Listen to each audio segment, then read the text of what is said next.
Good morning, everybody. It's Jeff Goldberg for the Sales Pro Network. It is Friday, March 3rd. I am the founder of the Sales Pro Network. I'm a sales coach and trainer, and I work with both individuals and organizations internationally to help them achieve measurable and sustainable sales increases. And I founded the Sales Pro Network as a place where salespeople can come hang out, network with each other, and where they can learn from each other and get great advice from excellent coaches and trainers from around the world.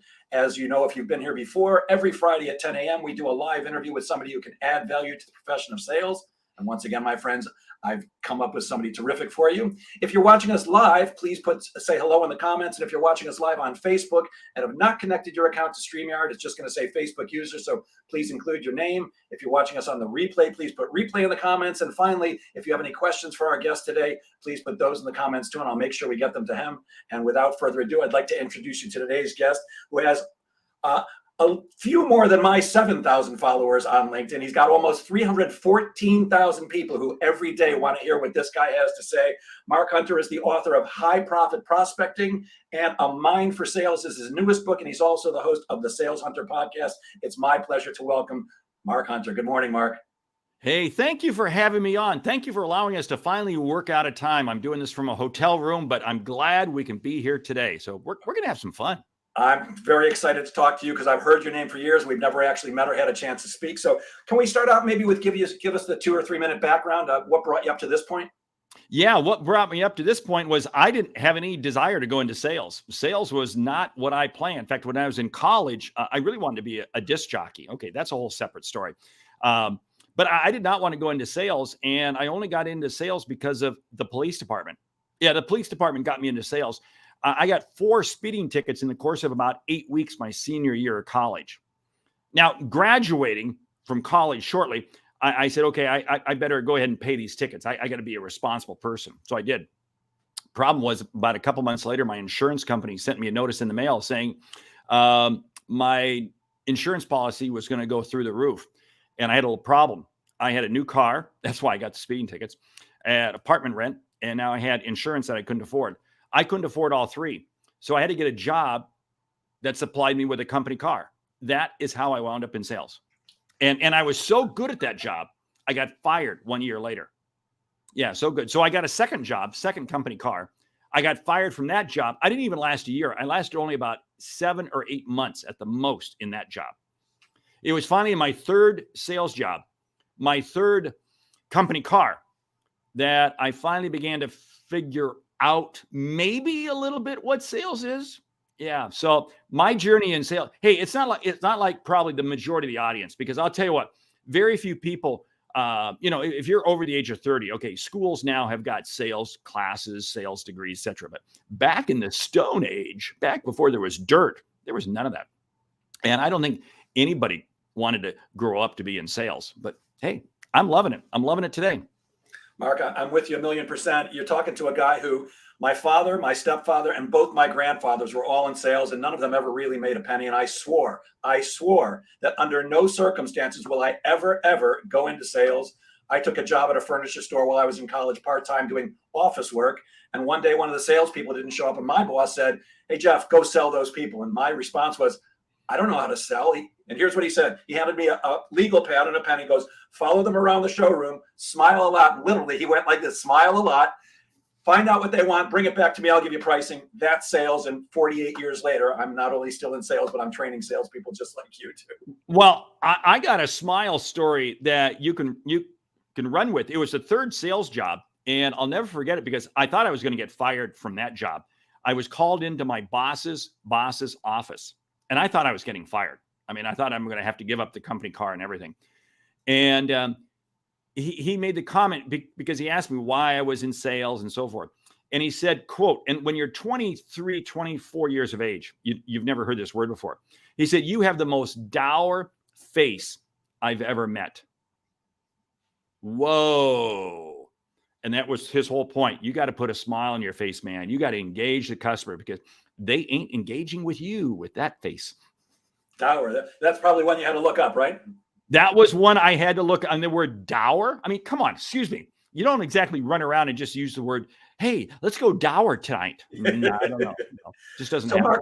Mark, you say that to you sales is not a job. What does that actually mean?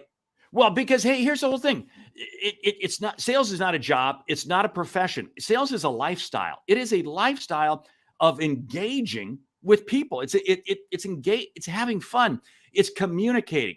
You see, my a good salesperson is not only good in front of customers, but they're good with the barista at the coffee shop. They're good with the wait staff. They're good with the convenience store clerk. They see sales is it. All it is it's communication. It's creating a space of comfort for the other person to talk and the other person to share. To me, that's a lifestyle. And what am I doing? I'm helping people. How can you not wake up in the morning and get jazzed by that? I mean, to me, well, my definition of sales is to help others see and achieve what they did not think was possible.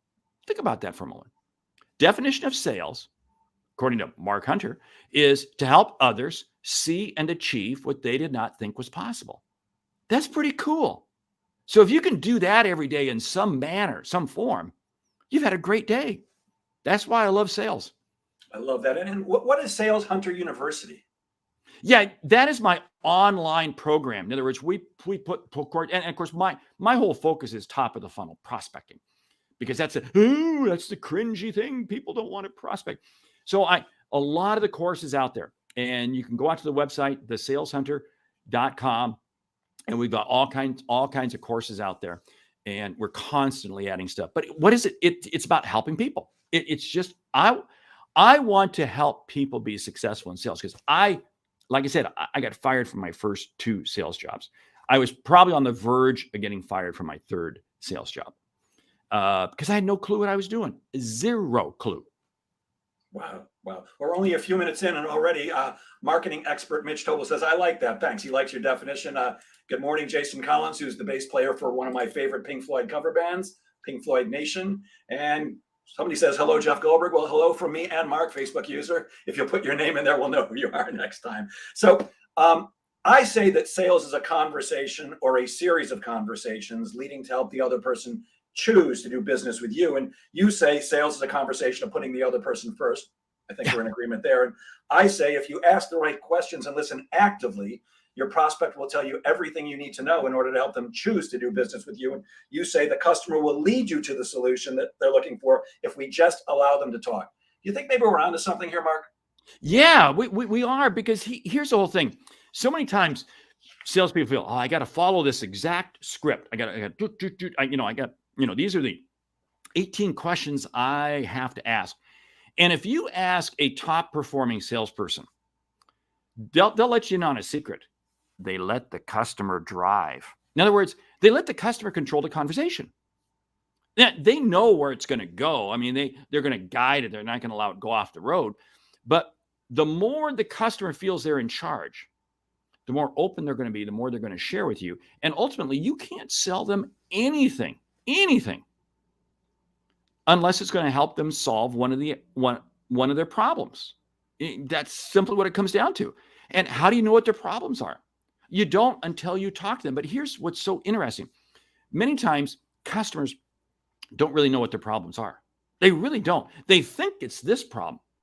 But you have to dialogue with them, converse with them, to get them to really understand, not you to tell them to understand what the problem really is. Then light bulbs go off. That's how we make sales so special. Yeah, I had a little twinge in my stomach when you said let the customer control the conversation. I actually believe that the salesperson has to control it, but we do that by asking the right questions. Right. Yeah. I think we really are saying the same thing. Well, we are, because again, see what you're doing is you're letting the customer control, but they're driving down this very defined road, and there's guardrails on either side, and you're keeping them from hitting the guardrails, and that's what's absolutely key. But it's that perception, it's the belief that the customer feels they're in charge. And when that happens, again, it's amazing what happens. Think about it. This is what a good leader does. A good leader develops people, and the people are allowed to really do these X amount of things and so forth within the parameters that the leaders set forth. That's what we're doing in sales. Right. So we're having a conversation with them and leading them to the place where they come to make hopefully the right decision, which is to do business with us. So, I mean, Right. we're in complete agreement. It's, I always cringe when I hear the word pitch. What's your pitch? Look, I sold Encyclopedia Britannica door to door for 8 years. I used to pitch people. I know how to do it, but I don't pitch anymore. And just the word makes me cringe. It's just go in and have great conversations and have lots and lots of them. Your newest book, and I'm not sure when it came out, but I think it was recently, is called A Mind for Sales. And that book helps sellers to develop a success mindset. As a coach, when I'm working with clients, I work on two sides, the skills and the mindset. I think it's crucial. Can you speak about the mindset for sales for a bit? Yeah, because the most difficult sale any salesperson makes is the sale to themselves. It really is to themselves. It is amazing. Your mindset, the outcome of the sales call is already determined by the mindset you take into the sales call. This is so critical. So your mindset is everything. If you've got the right mindset, it is amazing how much better you'll hear. It is amazing how much more you'll listen. It is amazing how much more engaging you'll be. It's amazing how much more successful you'll be. Versus, there's nothing to be had here. This isn't going to work. This isn't going to go. And it's amazing how it doesn't work. And the thing about sales, sales is a game of rejection. I mean, we get far more rejections than we do yeses, okay? And so you've got to create that resiliency to say, I believe in my outcome. And that's the whole thing. Nobody sells anything. We got to get that off the table. We got to get that off the table. You don't sell anything. What you're doing is you're selling outcomes. You are selling something that is either a product or a service that is going to allow the customer to achieve something, to achieve an outcome. It's either going to be to alleviate a pain or to create a gain or something of that nature. But we have to be 100% focused on the outcome. Focus on the outcome. And it's amazing. And that's all, again, part of the mindset, because I see average lower performing salespeople, they get so caught up in their product. Well, if the product would just hold it. It's not about what you sell. It's not even about how you sell. Ooh, I just trampled on some people there. It's why you sell. Because you want to help others see and achieve what they didn't think was possible.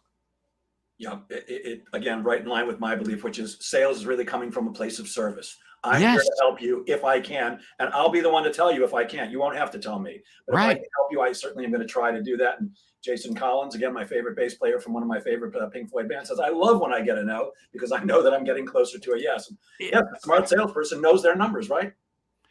Don't run from a no. I mean, no's are absolutely great. Andrea Waltz, Richard Fenton, 20 years ago, wrote the book Go for No. And it is still an incredibly relevant book today. Go for no. And it is because no allows you to understand more. You know, a no is not, they're not rejecting you. They are not, you know, I have yet to see a person outside, and this one, oh man, well, everybody I'm calling today, they're just saying no. I'm so, hey, nobody's ever been maimed, harmed, lost an arm, broken bones because of prospecting, because of making sales calls. No. This is why it's that emotional game. So we have to be resilient to hear that no. But you know what? The no is going to bring us one step closer to a yes, either through this person that I'm talking to that gave me the no or somebody else. But I got to keep moving. Sales is not static. Sales is a motion activity.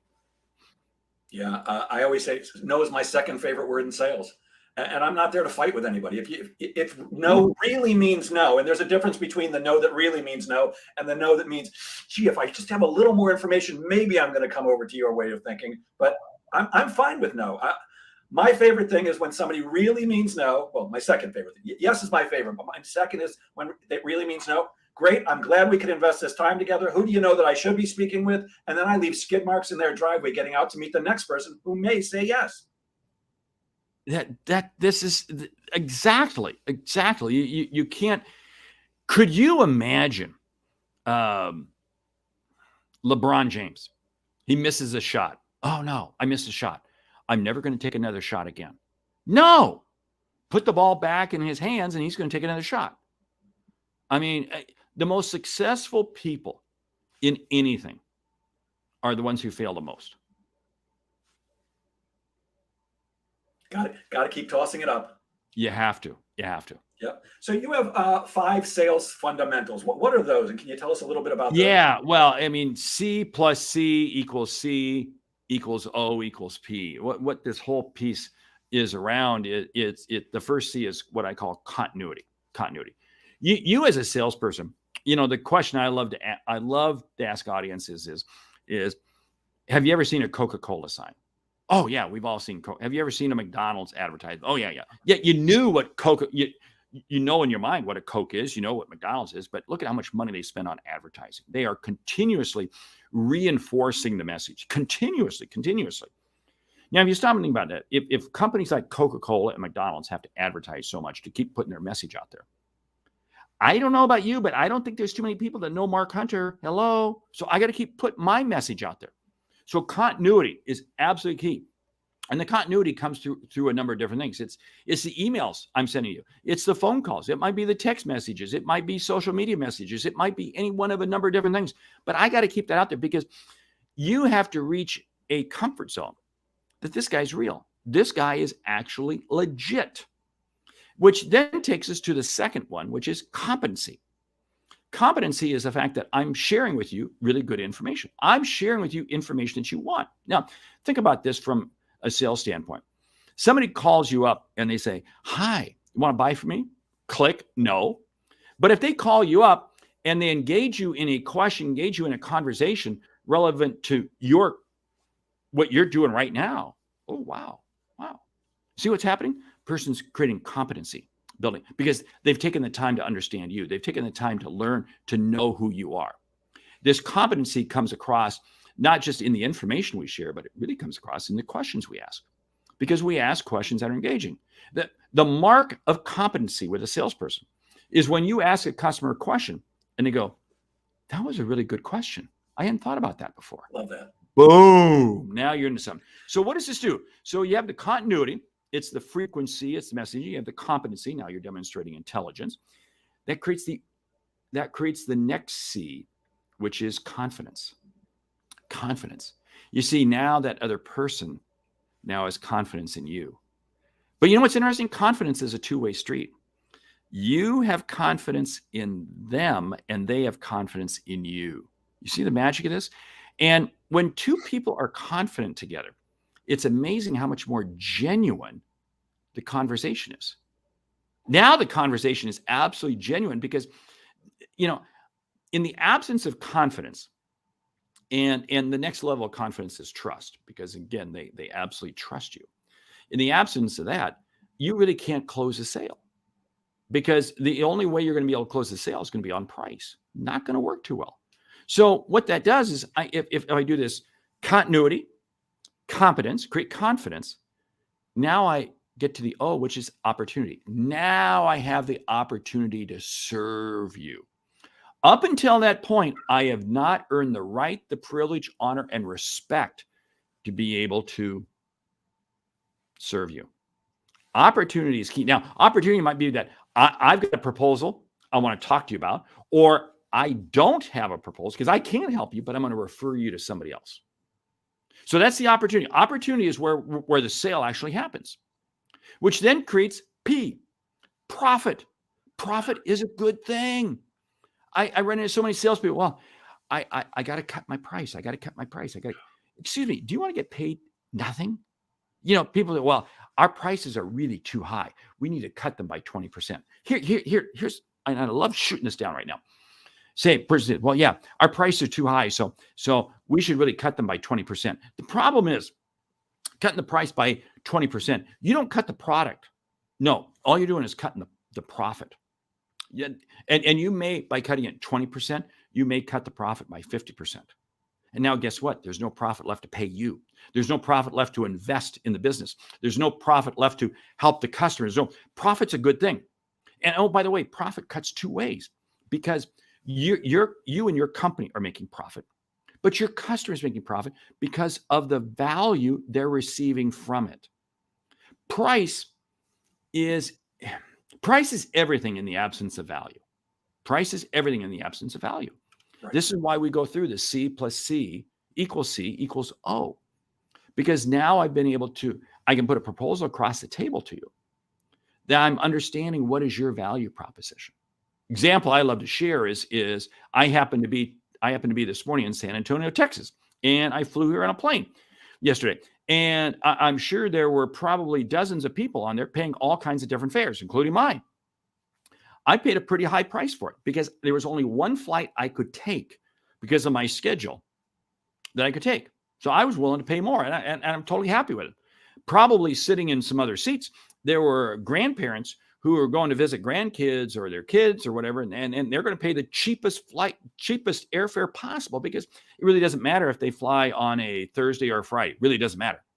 See? So to them, value is different. To me, value is different. Once we understand value, we can understand pricing, and that creates profit. So profit is a beautiful thing. It's beautiful. I'm with you 1,000,000%. And I'm guessing that, like me, you hear this all the time when you're training salespeople, which you just mentioned. Hey, Jeff, we could sell so much more stuff if our prices were lower. My answer is always, duh, of course you could. But how about showing some value? So why is it that salespeople always say, if we just cut our price, we could just sell more? They never say, if I could just sell better, we could sell more. Gee, isn't that interesting? They always blame the price versus themselves. Boom. Wow, man, Yep. There's a drop the mic moment. Clearly, you're passionate about this. I am very passionate. Yes. Well, why is passion so important when you're selling, Mark? Well, passion is important because this is the whole thing that sales is a lifestyle. I mean, you and I are talking here for an hour, and from here, I'm gonna be going into meetings, and I'm gonna be talking about sales all day, and I'm at a weekend event. I'm gonna be talking, and I love it. Passion is fuel. Passion creates energy in you because when you're passionate. Now, here's the challenge: you can take passion too far. Okay, passion initially is a good thing in the sales process because it invites the customer, to engage with you. You're passionate about them. Passion too late in the sale can be seen as desperation in price. So you have to understand when to dial it up and when to dial it down. But through it all, you're still passionate. You just may not be showing it to your customer. And passion and enthusiasm are contagious. They are absolutely. Anybody who's been in a Chick-fil-A gets this drill, right? I mean, you walk into a Chick-fil-A and those people they're just happy people. They're just happy people. And as a result, it changes your demeanor. It absolutely changes your approach to them. It changes the level of respect you have towards them. Now, could you imagine walking into some other place where the people are, and you're going to be much more harsh in your interaction with them? You see, so what happens is passion, enthusiasm, and I call it passion for people, not passion for your product, passion for people. When you have a passion to serve others, you bring out the best in other people. And when you bring out the best in other people, there is this comfort level that is created because now they begin to see you as one of them and they go, wow. And they begin sharing with you more and more and more. And you're just sitting there and you're just listening. You're just listening. And all of that listening, what is it doing? It's helping you understand them better. This is why I say one of the biggest challenges, if salespeople would only spend as much time thinking about the questions they want to ask as the information they want to share. Yes. I mean, I used to say years ago, we spend all this time putting the presentation together, and then we drive to the customer, and we get there. And the joke I used to say is, if I had had a few more red lights, I would have developed some better questions. I mean, it's just, but I encourage people to ditch the presentation. In fact, one of the lines I love to use is, the best presentation ever made is the presentation never given. Now think about that for a moment. The best presentation ever made is the presentation never given. What does that mean? That means I know my stuff so well. I know my stuff so well but I don't have to give it to you in a presentation. It just flows, like kind of like what we're doing here today. Okay, what we're doing here today, we're just having an exchange of conversation. I don't have any notes in front. I don't have anything in front of me, and yet what is happening is I am dialoguing with you. Hopefully, I'm sharing with you. Hopefully, the audience is liking this and so forth. And you see what we're doing? We're bringing people into the conversation. Then, if I were to monotonely read from you, well, this is the definition of sales, and this is the 3-step process. Whoa! You're killing me. You're killing me. Yeah, right in line with my belief that if you ask the right questions and listen actively, your prospect will tell you everything you need to know in order to help them choose to become your customer. Because I'm with you. I'm not good enough to talk anybody into anything that they don't want, don't need, or can't afford, and I wouldn't want to. Man, you are so spot on. Because think about this. If you go in and pitch people, and I love the fact that you used to sell encyclopedias. Yeah, love that. Love that. Because you had that pitch. But think about it. If people want to hear a pitch, they can go to YouTube. There's plenty of videos out there. Not back then, Mark. Yeah, well, not back then. Yeah, but I mean, today, people don't. Customers are smart. Customers are a lot smarter than we give them credit for. Oh, yeah. And so my job is to bring some of that smartness. Let's bring some of that smartness out on the table. Because let's dialogue. Let's converse.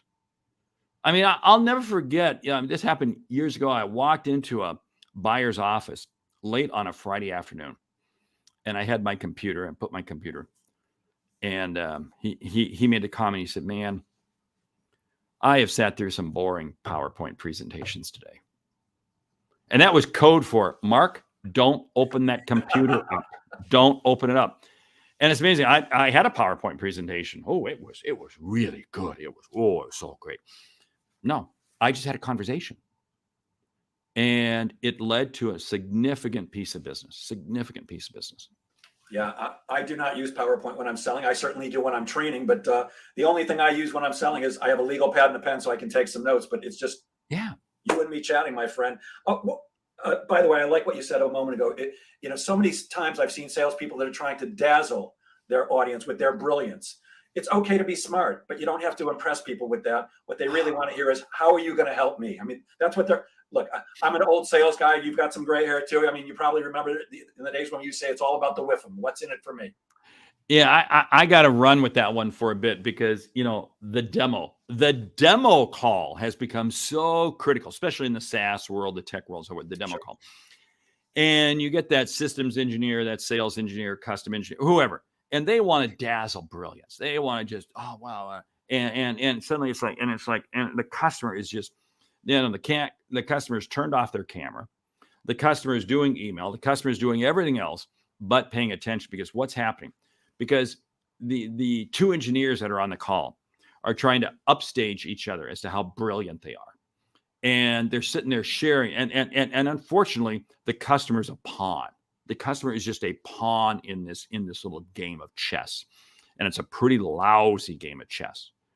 And the customer checks out. This is where, so many times what happens is our own brilliance takes us down paths that the customer doesn't want to go. And it actually winds up confusing the customer. See, one of the most, in fact, I wrote about a person in my book, A Mind for Sales, who freely admitted he wasn't that smart, but he was a top performer, absolute top performer. He said, because I don't really understand well enough how our stuff works. I just go and listen to the customer. I just listen to the customer, and they really like it. And I went on some sales calls with him, and it was absolutely gold. He's just kind of playing this, I don't want to say an aw shucks, routine, but he's just playing this just listening, and incredibly successful because he was doing it with questions, just kept asking questions. And for some reason, salespeople get scared asking questions. Hey, this is the mark of a great question. The mark of a great question is when the salesperson asks the customer a question that the customer can't answer and the salesperson can't answer. Think about that for a moment. When you're so confident so competent.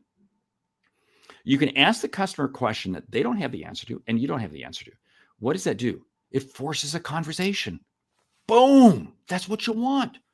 That's what you want. It's exactly what we want every single time. Just go have great conversations and lots of them. Oh, What's the number one thing that a salesperson can do to increase the results? If there was one thing you'd give advice about. well, the number one thing is actually not a sales thing. It's not a sales thing. It's just be disciplined. You know, I've had the chance to study thousands of thousands of salespeople, over the years. I've totally have lost count. And a lot of top performers, probably close to 1,000, I would say. And one of the things that runs true through all of them, in fact, I'm at an event here today where I'm going to be with 30 top performers here in just a bit. They're incredibly disciplined with their time. Mm. They don't chase the shiny objects. In other words, they know what their process is and they absolutely stick with it because they know it works. Yeah. And the low performing, they get caught. They get, I got to deal with this. I got to deal with this. I got to deal with this. The top performer says, I got 2 hours a day to prospect, or 3 hours a day, or 1 hour a day, or whatever. But they block their time. They stay absolutely focused. Man, it's amazing. So that to me is the number one thing. And then along with that, it is just being confident in the outcomes that you can create and being willing to ask questions. I mean, you're going to open up a can of worms with me here because I could run down this one for about the next 6 hours sharing. I'm with you, and I'm so with you on the discipline thing. I'm going to give you a quick example. I went on a sales call one time. I used to put a lot of articles in a local magazine here in New York. I'm on Long Island. It was a New York City magazine that went out to business, and the publisher liked me, and I would contribute articles. And one time I get a call from somebody who says, he gave me the publisher's name. The publisher, Rob, recommended you highly, and I've seen your articles. Let's get together. I want you to do some training for my company. So I'm like, great. We set an appointment. I go into the city, and we're having a conversation. And I left, and nothing ever came of it. And when I sat and thought about it, I said, like, what the hell went wrong? Unbelievably recommended by somebody who he trusts. He loves my stuff. Before I even walked in, I realized I got cocky. I got arrogant. I shortcut the process that I teach that I would have taught to his salespeople. I didn't do the 6 steps that I teach. I skipped some. And I'm like, lack of discipline, my friend. You gotta live it. There's that discipline in everything. And they don't, would you get on an airplane where the pilot and the co-pilot said, we're not going to worry about checklists. We've done this thing 1,000 times. We're just going to wing it. There's a bad pun. No, you won't. You want them using that checklist. And the top performer does not deviate from that. And it's how consistent results occur. Quarter in, quarter out, month in, month out, year in, year out. Yeah, there's that consistent word again. I think every salesperson, and myself included, we all want more leads and we want better leads. How do we find better leads, and how can we make sure that we're not wasting time? How do we qualify people quickly? Wow. Okay. Here's a couple things. First of all, you don't need as many leads as you think you do. Okay. You just need enough leads that can turn into highly qualified prospects. Here's the whole thing. I want to qualify fast, so I ultimately spend more time with fewer prospects. I run into salespeople. In fact, I just did an article on this the other day. They wind up with a sales pipeline that's really a sewer line because they got so much junk in there that's not going anywhere. I want to have a water tap. I want stuff moving through quickly. Now, how do I get this? How do I do it? First of all, I'm only going after leads that are right in my ICP, ideal customer profile. What's my ICP? Who are your best customers? Who are your best current customers? What do they look like? What do they do? What type of business are they in? What are the outcomes you create? I mean, there's ultimately about 23 to 27 variables. And I've got a course in the Sales Hunter University on this that walk you through it to identify who your ICP is. And then what you do is you only go after those people that fit that ICP. So now you've narrowed it down. Now, this is where my definition of prospecting really comes into play. If you have the ability to help someone, you have an obligation to reach out to them. Think about that for a moment. I ran into so many salespeople. They're literally afraid to pick up the phone. They're literally afraid to do that. In fact, I was coaching some salespeople last week on this, and you would think the phone was a 50-pound weight. We've all gone through this at one time or another. And I said, well, hold it. Let's back up. Let's back up the bus here. And when you zero in and they fit your ICP, and you can help them, you have an obligation, because if I had a problem, believe me, I have a lot of problems, and you, Jeff, had a solution that you could help me, and you didn't tell me, and I found out later, I'd be upset. I'd be upset at you, Jeff. Yeah. How come you didn't tell me about this? Brilliant. And this is why it's so critical for us to be prospecting, because we have people out there. Quick story. Zig Ziglar, he passed away about 10 or 12 years ago now. Like after a long day, he walked into a restaurant with his son, Tom. And Tom has shared this story with me. And late at night, they were hungry. They hadn't ate all day. They had been at an all-day event. They walk into this restaurant, and this wait person comes over to serve them. And she's got to be in her late 70s. And it's like 11:30 midnight. And Tom said, my dad went off. My dad just got so livid, so upset. Not at the wait person, but just at salespeople in general. He said, why didn't some financial planner, some insurance person get hold of this lady when she was in her 30s and get her set up with a retirement plan? Think about that. That lady is waiting tables in a Denny's at midnight outside of Atlanta, Georgia, because no salesperson failed to demonstrate to her the value of getting a retirement package put together. Wow. Yeah. To me, that's a pretty, this is why I hold sales up as a noble profession, because we're helping people avoid problems that they don't have to have.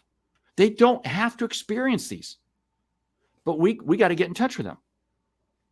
Yeah, it's constantly stunning to me how salespeople are afraid to reach out. I just took on a new coaching client, and of course, I want to know what the biggest challenges are. And he said, Jeff, I feel funny about reaching out to people. I feel like I'm being pushy. And I said, dude, are you kidding me?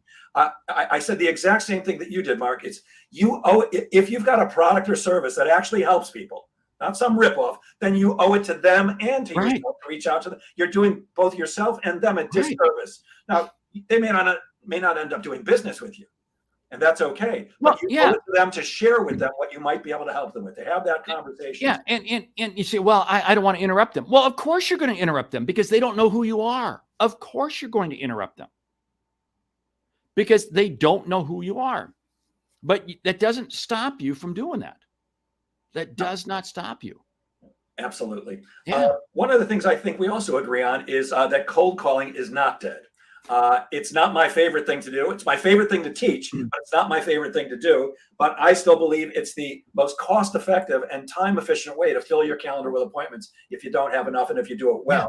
One of the things that I get all the time is, Jeff, should I leave a voicemail? What do you say about that? Should we be leaving voicemails? And if so, how do we get people to respond to our voicemail? Yeah. In fact, it's funny. I had somebody send me that same question yesterday in an email. Yes, you do leave a voicemail. Here's a couple of things that voicemails can do for you. One, it allows your personality to come through. It'll, unless you're the crazy aunt or the weird uncle, it works because it allows your personality to come through. Now, don't think that just because you leave a voicemail, they're going to immediately pick up the phone and call you back. They're not. The voicemail is like the billboard along the side of the road. It just creates awareness. That's all it is. Here's a couple things about a voicemail, why I like leaving a voicemail. I'm going to leave a voicemail. Hey, Jeff, I got some new numbers that just came in regarding changes that are going to happen in the third quarter of the year. Love to share them with you. Give me a call, Jeff. Mark Hunter, 402-598-6194. Thanks, Jeff. 402-598-6194. That's it. That's it. I'm going to leave a voicemail message.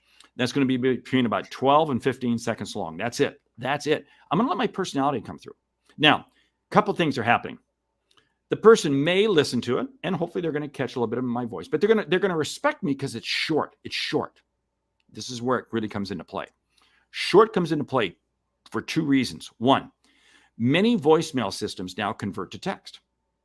So this is going to come through as a fairly short text message. Could you imagine what a 1-minute voicemail would look like? Oh, man. Oh, please. Could you imagine what that would look like in a text? No. But the other big thing is this. Leave a short message. And we'll say I'm reaching out to you, Jeff. I'm calling you 3, 4, 5 times. And each time I leave you a short voicemail. You're going to begin to get the sense that, wait a minute, I'm not wasting your time. I don't drone on and on. So what's going to happen is somewhere along the line, I'm going to call, you're going to look at me, and you're going to look at that phone. Oh, that's that Mark Hunter guy. Okay, I'll go ahead and answer it. See, so what I'm doing is I'm creating awareness. Voicemail in and of itself is not effective.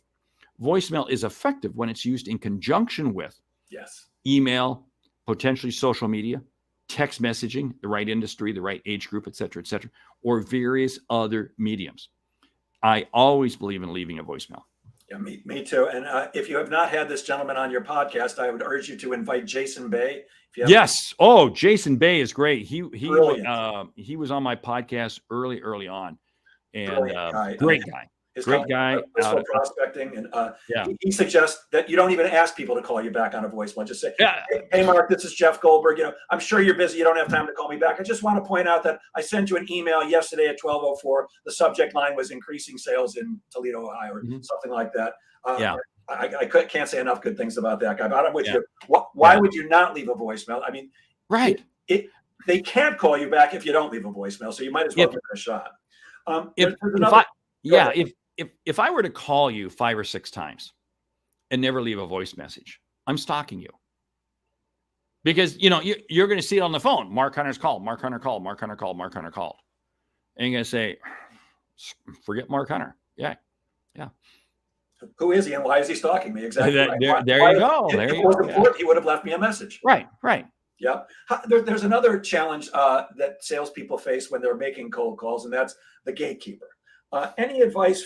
How do we get through to decision makers when they have a gatekeeper? Treat the gatekeeper the same way you would the person you want to talk to. I love asking them the exact same questions I ask the person. Because what is the gatekeeper doing? Now, there's different levels of gatekeepers. And again, we could run with this for hours. But there's a gatekeeper that literally is just the operator answering. Now, those are pretty much going away. But many times there's the operator that really is kind of like, not the gatekeeper. It's almost like the administrative assistant. But they kind of run that person's calendar. So their job is to keep everybody away. But their job is to also make sure that their boss, the people they support, are informed. So I love asking them the exact same questions I'm going to ask that person. And then they're going to begin to say, wait a minute, he is pretty smart. She is pretty smart. I should go ahead and connect over to their voicemail. I should go ahead and let them talk, whatever it is. So I always do. And you always demonstrate absolute respect to that person, because that person is just doing their job. They are just doing their job. Don't sit there and blow them off. Respect them. Get to know who they are, especially if you're calling and you're getting the gatekeeper multiple times. And you're going, hey, John, it's Mark again. Hey, Debbie, it's Mark again. It's great. Hey, how was your weekend? Just wanted to try to see if I can't get some time on Ted's calendar or Barb's calendar. I just want, again, and again, here's the reason why. We just did this with some other companies. And I'm going ahead and almost I'm sharing with the gatekeeper the value I'm going to bring to them, because I want them feeling like, oh, you know what? I need to get through. Now, there are some other quick ways. If you get an automated system, one of the things that I love to do is, they'll always have in there, dial 3 for sales. Dial 3 for sales. And you know what's interesting? There's only three departments that will pick up the phone routinely.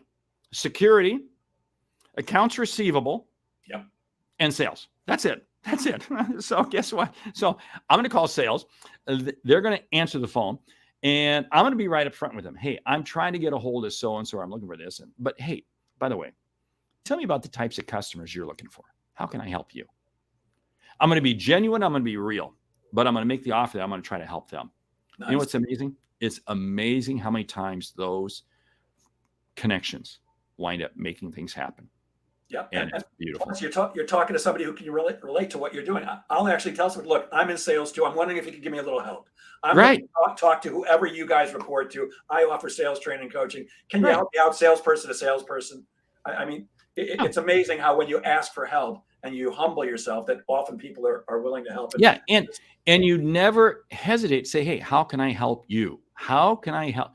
Who are the types of customers you're looking for? What are the challenges you're facing? Because again, I run into people all the time, and I'm happy to. And it's amazing how many doors I have seen open up because of that. And with the gatekeeper, here's a very simple question that you can ask. By any chance, do you handle their schedule? Can you get me on the calendar? I mean, sometimes it's just as simple as that. You actually don't need to talk to the decision maker to make an appointment because the admin handles the calendar. It's a simple question to ask. Now, they may say no, but it's certainly worth a try. And I've gotten appointments that way. I love doing that. And with senior level people, you're talking to a CEO, you're talking to a C-suite person, and you ask, hey, can I get an hour on their? Nobody gets an hour on their calendar. Their kids don't even get an hour on their calendar. What I found is 20 minutes. 20 minutes. Can I get 20 minutes on their calendar? If you say I just want 10 minutes, they're going to say, well, just email me what you want answered, and I'll give it to them. Let's see, that doesn't work. But if you answer 20 minutes, and by and large, really, you really can't block 20 minutes on a calendar. So what do? You block 30. So now I got a 30-minute meeting with the person. But I have found there's something magical for senior level people to say 20 minutes. Nice. How about email? How do we get people to respond to our emails? Because email marketing should be part of every salesperson's blended prospecting mix. Yeah, don't put in the email right up front, checking in. Excuse me, I'm not a hotel, and I didn't realize I was giving you a room. Sorry. Don't fall for the cheesy. Right now, a big email, and I see, want to bounce this to the top of your email list. Oh, please, kill me. Here's the whole key thing. Over 60% of all emails are read, and don't quote me on it because I don't have the exact statistics. It used to be 65 before COVID. I don't want you, but 60% will say of emails are viewed and read on a smart device. That means, and guess what? On a smart device, you are much faster to delete, much faster. And it means that you're only seeing the first, 3-4 words of the subject line, and maybe the first 4 or 5 words of what's in the body. Don't waste that by saying, hi, my name is Mark Hunter. I'd like to introduce myself. Oh, boom, delete. You're going to know it's a salesperson. I got to use the subject line and those first 4 or 5 words. I got to be your attention. New results just out. Changes in legal compliance. What are, your recent acquisition or whatever it might be. But it's got to be something relative and pertinent to them. Long gone is the days when I can send out the same email to 1,000 people. And man, I tell you what, I see people doing it every day, and it drives me. A bad email sent to one person is a bad email. A bad email sent to 1,000 people, that's illegal. Wow. I mean, it's just dumb. Yeah, and that whole thing about I want to bounce this to the top of your list. I don't care what you want. Stop making it about you. I care about me. Right. I like to start an email like, a lot of the VPs of sales I'm speaking with are telling me that they're finding the sales cycle is too long, because that's something that I don't know about you, Mark. Every VP of sales I speak to, my sales cycle too long. So you're sharing something that you're hearing from people just like them, and it's something. That, oh yeah, I'm having that issue too. Well, maybe we should talk about that. Well, one of the this comes right out of the real estate playbook. You're a real estate agent. You're petrified. You don't know what to do. You're going to go door to door.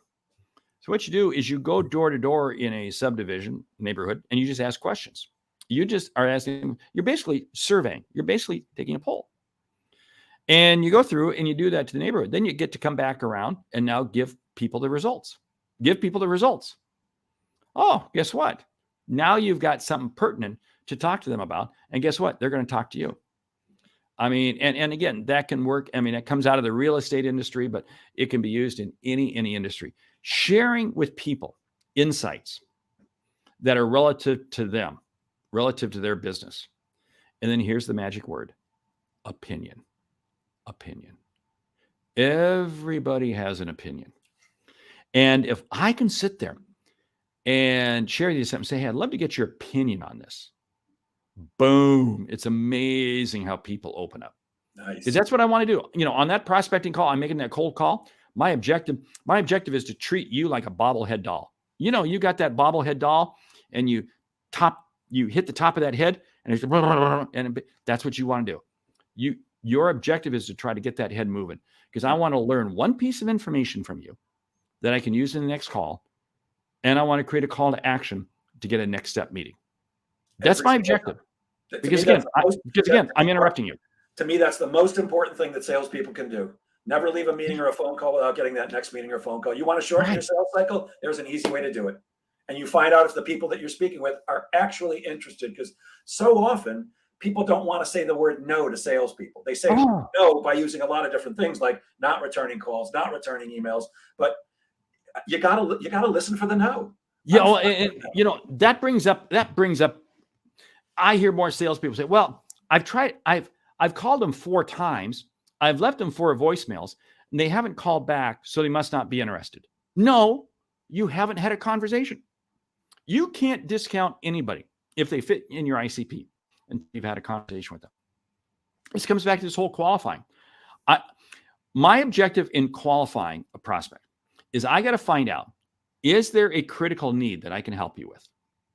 Is there a sense of urgency to get it resolved? Because you can have needs, but if it's not urgent, it doesn't fit. I mean, especially right now. I mean, we all have things that we want in our life. Oh yeah, we have needs. But we're really only dealing with our top 1 or 2. And that's it. Okay. You know, I've got a need right now, is that I want to buy a new car, but it's not urgent. If it happens in the next 6 to 9 months, a year, it's fine. I got no problem. See, so in other words, I want to find out, is there a need, urgency, and see, how do you make that buying decision? I don't necessarily need to know. I don't necessarily need to make sure you're the one that makes buying. I just want to know, how is the buying decision made? If I can, the sooner I can find out those things, boom. I'm not worried about price. I am not worried about price, because if I create enough value, price will take care of itself. Exactly. Can't tell you how many times I've talked to prospects on the phone who said, gee, we'd love to do something like this, but we don't have a budget. Don't worry about your budget. Let's just get together and see if you like what we have to offer. That way, when your budget opens up, you'll think of me. And then suddenly the money is found. Well, yeah, because budget has a connotation of buying. I'm not asking anybody to buy. I don't care what you sell. You're not asking people to buy. You're asking people to invest, because there's an ROI. This is true whether it's B2B, B2C, or B2G, B to government, business to government. They're buying to invest. They're buying to invest. I'm going to Hawaii in another week. Okay. And what am I doing? I'm investing in airline tickets. I'm investing in all the things we're going to do in Hawaii. I'm investing because I'm looking for a return on my investment. I'm looking for that my wife and I can enjoy our time there, enjoy our time together. That's my ROI. So once you find out the outcome people are looking for, and you build a value, the price will be there. I'm with you 1,000,000%. Another question I get a lot, and I'm guessing you probably do too, is, how can I become a better negotiator? But how do we avoid having to negotiate when we're trying to close a deal? Well, sell better, negotiate less. This is what it comes down to. First of all, too many people race to get to the negotiation process. This is totally wrong. Do not race to get to the negotiation process. You can never negotiate anything until you first understand what is the critical need that they're looking for, what is everything that they're looking for. And you can put a value proposition on the table. if you don't understand those pieces, and again, I wish we're going to be out of time here in a bit. I wish we had a couple hours here because Me too. this is so critical, because what happens is if we race too quickly to negotiation, we're not equipped and armed with how to handle. Think about this as an attorney. An attorney has a potential trial coming up. What does the attorney do? They take depositions. What are depositions about? Depositions are designed to give them the information to help them, assist them in the trial. If they go into the trial without having done depositions, it's a naked trial. They're going to lose. And this is why we get into trouble when a customer who we've never talked to before, they're brand new, they say, "Hey, can you give me a quick price quote?" No. Exactly. I'm guessing that, like me, you get this call all the time. "Hi, Jeff. I work for so-and-so, the VP of sales here at XYZ company. He asked me to get some pricing for you on sales training. What can you tell me?" Here's what I can tell you. We should have a meeting with you, me, and your boss so that we can chat about what you actually need and want. And then we can see if I might be appropriate. And then I'd be happy to give you all the pricing you want. That's what's key. The line I love to use is this: "Hey, I don't want to see you waste money. I don't want to see you spend money. So I really got to understand what is it that you're looking for." And there's something about saying, "I don't want to see you waste money." Oh, well, yeah. My boss doesn't want me to waste money. Yeah. Hello. Yeah. I think we only have time for one more question. I've got about 75 more. So how about, boy, oh boy, how do you deal with it when a customer says your price is too high? Yeah. When your price is too high, very, very, very simple. It's what it does is it says that you just haven't created enough value. First of all, you never give a price point without wrapping it around the value, the outcome that they're looking for. Based on what we've been talking about, you've got these critical issues. This is what I'm proposing. So you never do that. You come back and you ask them a question relative to the problem that they had. I had this. I had we had a company we were going to come in and do some work with. And we'd done all the homework. And the reason the company wanted to bring us in, because they had some major competitors that were going to come into the marketplace. Big contract. President calls me. First words out of his mouth: "Your price is way too high. How much will you cut it by?" And I go, "I won't change the price. How much business do you expect to lose from the new competitors that are coming into your marketplace?" There's this long pause. And he goes, "That was good. You're hired."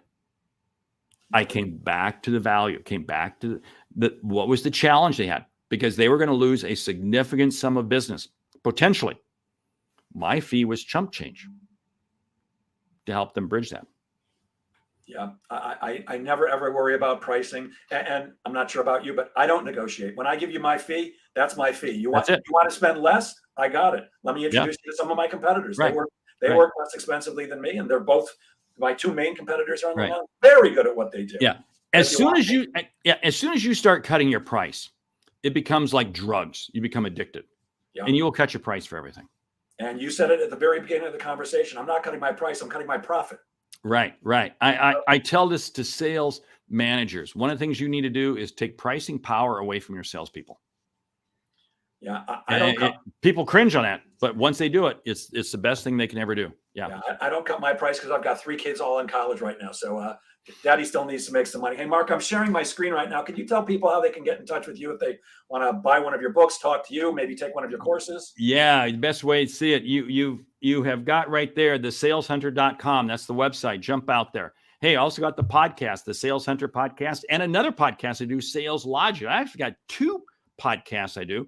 And of course, I'm all over LinkedIn. So jump out there. But the book, A Mind for Sales, High Profit Prospecting, the podcast. Love to have you listen to the podcast because they're just doing great. Both the Sales Hunter podcast and another one I do called Sales Logic. And let's get Mark up to that 314,000. He's very close. He's got about 313, 800,000. There's a lot of followers on there, Mark. I'm very jealous. Mark, thank you so much for sharing your brilliance with us generously. I really could talk to you all day long, and I hope you'll come back another time. I'll end as I always do, gang.